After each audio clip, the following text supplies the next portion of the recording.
What do the ancient samurai of feudal Japan and the modern office workers in Tokyo have in common? Quite a lot, actually. From loyalty to self-sacrifice, from code to culture, the spirit of the samurai didn't die. It just put on a suit and tie. Japan's samurai class officially ended in the late 1800s, but their values never really went away. They were simply absorbed into the veins of Japanese society, especially into a certain kind of man, the salaryman, the sharply dressed, sleep-deprived, work-devoted office worker who leaves home before sunrise and returns long after sunset.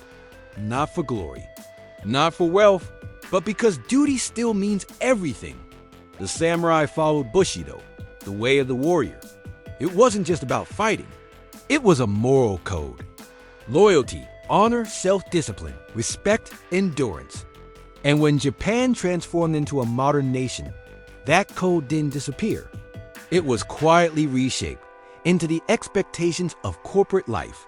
Salarymen are expected to be loyal to their company, even at the cost of personal health or family time. Promotions are often based on seniority, not performance, because loyalty and patience are rewarded. They bow when entering the office, speak humbly in meetings, and often refer to their boss with the same reverence once reserved for lords. Even after work ends, it doesn't really end. It's common for salarymen to go out with colleagues for after-hours drinking sessions, known as nomikai. It's not just fun, it's expected. Because just like samurai trained in the dojo together, salarymen are expected to bond outside the battlefield of business. Saying no, it could be seen as dishonorable, as disrespectful, as weak. But here's where the parallel becomes painful.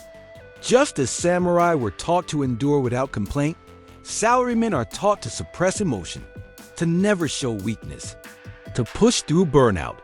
Japan has one of the highest rates of overwork-related illnesses.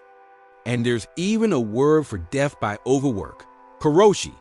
The same code that once built warriors now sometimes breaks workers. But times are changing. The younger generation in Japan is beginning to question it all. Why must I sacrifice everything for my company? Can I be loyal and still live? More startups, more remote work, more open conversations about mental health. Still, the echo of Bushidō remains, not as chains, but as a quiet heartbeat in the background. A reminder that honor, loyalty, and respect can evolve without erasing us. So the next time you pass a man in a suit sleeping on a Tokyo bench at 1 a.m., don't just see an exhausted worker. See the descendant of a silent code. A warrior who fights not with a sword, but with spreadsheets, service, and sacrifice.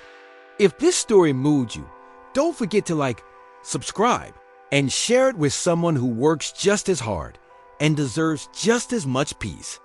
Until next time, stay curious, stay human.